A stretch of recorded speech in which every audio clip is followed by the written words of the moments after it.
സിനിമയിൽ അഭിനയിക്കാനും രാഷ്ട്രീയത്തിലേക്കൊന്നും നമ്മളില്ല.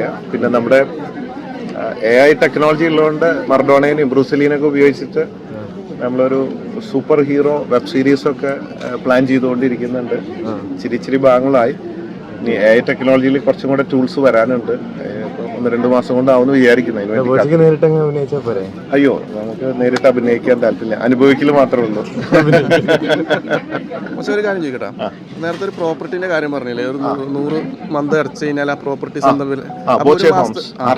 ഹോംസ്, അതിന്റെ ഒരു മാസത്തെ റെന്റ് എങ്ങനെയായിരിക്കും? റെന്റ് പല 25,000, 40,000 പലതുണ്ടാവും. അത് നമ്മൾ എത്ര ലക്ഷത്തിന്റെ വീടാണോ, 30ന്റെ ആണോ, 50ന്റെ ലക്ഷമാണോ, എത്രയാണോ അതിനനുസരിച്ചാണ് പാകപ്പെടുന്നത്. പല സ്കീമുകളും. സാധാരണക്കാർക്ക് സിബിൽ സ്കോറും ഇല്ല, അല്ലെങ്കിൽ വലിയ വരുമാനമോ സാമ്പത്തിക പ്രശ്നമോ കാര്യങ്ങളോ ചെക്കോ കാര്യങ്ങളൊന്നും ഇല്ലെങ്കിൽ പോലും അവർക്ക് വാടക തന്ന് വീട് സ്വന്തമാക്കാം. വാടകയ്ക്ക് താമസിക്കും. ഇപ്പോൾ വാടകയ്ക്ക് താമസിച്ച് വർഷങ്ങളോളം കഴിയുമ്പോൾ വാടക പോവും, സ്വന്തമാവില്ല. ഈ വാടക മുതലായി മാറിക്കൊണ്ട്, അതുമല്ല ഫസ്റ്റ് ഡേ പെട്ടിങ് കിടക്കായിട്ട് വന്ന് കയറാന്നുള്ളതാണ് മറ്റൊരു. അതിന്റെ സ്റ്റാർട്ടിംഗ് മന്ത് പ്രൈസ് എത്രയായിരിക്കും? അതിന്റെ ഡീറ്റെയിൽസ് നിങ്ങൾക്ക് ബോച്ചെ ഹോംസിൽ ഒന്ന് കയറി നോക്കാം. എത്ര മാസമാണ്, പല മാസങ്ങളിലും പല ഇതിനായിട്ടുള്ള ഇതാണ്.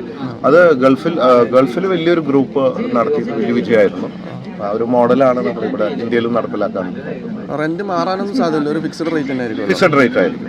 മാറാൻ സാധ്യത പല കാറ്റഗറി ഉണ്ട്. അത് പല കാറ്റഗറി പലർക്കും ഇതിനനുസരിച്ചിട്ടുള്ള. Okay thank you.